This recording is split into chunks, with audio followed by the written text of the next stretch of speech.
podia começar primeiro definindo o que é o narcisismo. O que é uma pessoa com essa característica?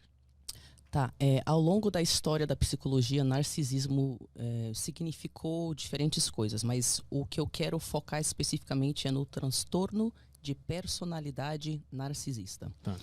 Um transtorno de personalidade é diferente de uma doença mental, porque uma doença mental você pode tratar. Então, por exemplo, digamos que você perde seu pai. Você pode entrar em depressão porque pode ser uma resposta natural. Mas essa depressão, você não quer dizer que você vai ficar deprimido pro resto da vida. É um impacto momentâneo a algo que te aconteceu, algo traumático. Então você pode tratar, você pode melhorar e superar essa depressão. E é assim que funciona a doença mental. Já quando a gente fala de transtorno de personalidade, nós não temos pesquisas que mostram que é possível você mudar a estrutura de personalidade dessa pessoa. E ou seja, muito mais grave do que uma doença mental. E quando se trata do transtorno de personalidade narcisista, nós estamos falando de pessoas que não conseguem interagir com outras pessoas como se essas outras pessoas fossem indivíduos à parte, com direito às próprias opiniões, à própria existência, aos próprios valores, ao próprio jeito de existir. Quem tem transtorno de personalidade narcisista tem certas características, como, por exemplo, a necessidade de ser o centro das atenções em todos os momentos. Então, um exemplo por exemplo, é a sua formatura e você tem um pai com transtorno de personalidade narcisista e ele não aguenta você estar recebendo atenção na sua própria formatura, porque o seu sucesso mostra para ele, na estrutura fragilizada de personalidade que ele tem, que ele é um lixo. Então, ele pode fingir uma doença, fingir um desmaio ou ter algum tipo de surto na sua formação para que ele receba atenção em vez de você. Outra característica desse transtorno é a ideia de que você é especial. Então, você tem uma constante sensação de que você é superior às pessoas, que na verdade muitas vezes vem como uma compensação a uma constante impressão de que você é inferior a todo mundo. Então, como isso dói, como defesa, a personalidade narcísica decide: por que eu me sinto tão diferente? Ah, já sei, deve ser que todo mundo é inferior e eu sou melhor. Aí essa pessoa passa a entender que apenas pessoas igualmente superiores, incríveis, que fazem parte de uma certa elite, poderiam interagir com ela, pois o resto é muito inferior. Outra característica é a falta de empatia. Narcisistas não conseguem ver a sua dor, conseguem saber que você está machucado e doendo, mas não conseguem se importar. Porque eles não conseguem se importar com absolutamente nada nem ninguém que não diz respeito a eles mesmos. Mesmo que o sofrimento seja da própria filha ou do próprio filho, não conseguem sentir empatia no sentido de: poxa, os meus comportamentos estão deixando a minha filha com depressão ou com ideação suicida. Ah, então vou mudar. Eles não conseguem. Eles não conseguem ter motivação de não machucar você. Porque eles não conseguem enxergar que eles estão fazendo alguma coisa que está prejudicando os outros. Não, eles conseguem enxergar. Eles enxergam? Isso aqui é uma pergunta muito interessante. As pessoas falam: mas espera aí, se a pessoa sabe que está te machucando, a consciência disso não seria o suficiente para mudar? E não. Muitas pessoas sabem que deveriam comer melhor, fazer exercícios e não ter compulsão alimentar para emagrecer. Mas será que no momento lá que elas estão cheias de algum impacto emocional, elas conseguem controlar a compulsão alimentar? Não. Então, existe uma gigantesca diferença entre você perceber que um comportamento te faz mal e faz mal aos outros, e você achar que você tem uma razão para mudar o seu comportamento. Primeiro que essa mudança de comportamento seria para o resto da vida, porque é uma mudança que exige um esforço fenomenal para você tentar reestruturar a sua personalidade. E segundo, que no caso de narcisistas, para eles terem uma mudança de comportamento, eles vão ter que fazer uma coisa que eles não conseguem, que é assumir erros. Se o narcisista, no fundo, se sente inadequado e como compensação a essa profunda sensação de inferioridade. Ele tem que fingir que ele é grandioso, que ele tem todas as respostas, que ele está sempre certo, que são os outros que erram, que ele sempre sabe a solução. E que, mesmo que você pegue ele fazendo algo de errado, ele é mentiroso patológico. Ele vai reescrever a história de forma que você fique mal e sente culpado por pedir que o outro te trate com o mínimo de respeito.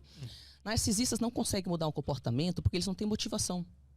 E eles não conseguem entrar em contato com a humilhação, a vergonha e a culpa de perceber que ao longo das décadas de vida deles, eles destruíram inúmeros relacionamentos. É muito pesado.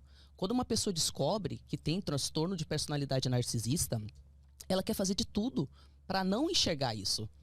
Até porque você não acha nenhuma informação positiva na internet sobre o tratamento desse transtorno. Então, mesmo que você seja diagnosticado, você não vai achar terapeutas que lidam com você. Você entendeu? Porque não, agora, hoje em dia, o conselho oficial de terapeutas, se você lida com um narcisista, é cortar contato. Então, você imagina como é que é pesado você ser narcisista também, ver esse tipo de informação na internet e você não acha em lugar nenhum um pouco de informação que diz que você pode melhorar, porque não tem pesquisa que mostra que eles possam. Quando algum paciente relata que vive num ambiente com narcisistas, a recomendação é falar para esse paciente cortar contato, porque não tem salvação, é isso? Essa é a recomendação oficial dos terapeutas ao redor do mundo hoje em dia. No entanto, na prática, ok? Existe um longo e doloroso processo que o paciente tem que passar, onde ele vai chegar à real conclusão de que qualquer contato com a pessoa narcisista faz mal. Isso pode demorar anos. Porque quando você está lidando com narcisistas, você entra dentro de uma bolha de fantasia onde a realidade é distorcida.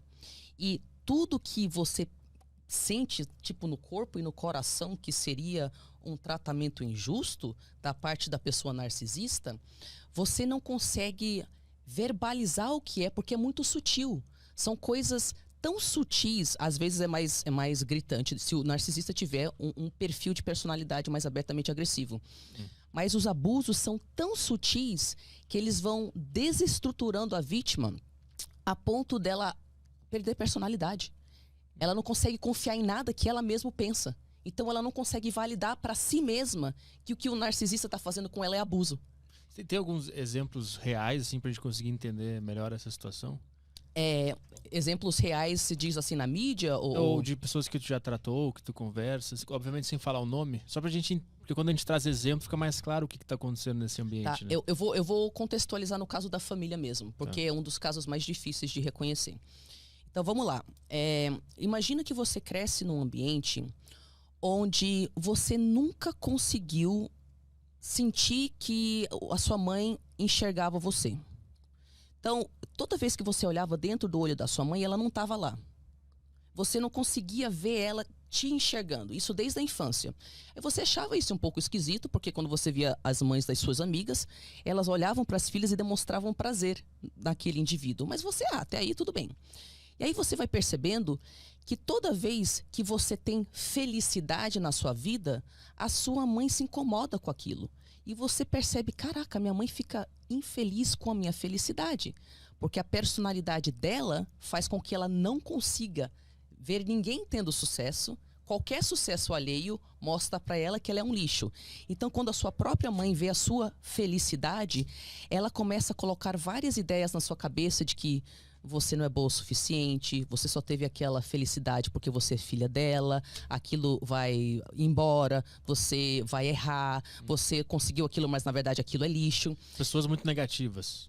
São pessoas profundamente invejosas, falam constantemente mal dos outros, se fazem de vítimas quando são pegas fazendo algo de errado, e como é sua própria mãe ou seu próprio pai, e você chega e fala algo tipo, mãe, será que eu poderia escolher a própria cor da minha própria camisa hoje? Porque tem umas mães nesse perfil. Você não pode, com 30 anos de idade, você não pode escolher a cor da camisa que você vai comprar. Isso é comum, eu não sabia. Sim, sim. É uma invasão total da personalidade da filha ou do filho. É como se essa mãe enxergasse a filha como um boneco vazio que só existe para fazer o que ela quer. E toda vez que esse boneco vazio esboça uma personalidade própria, a pessoa narcisista vai ativa e sadicamente humilhar e menosprezar essa pessoa até a filha ter tanta vergonha de ser ela mesma que ela morre por dentro.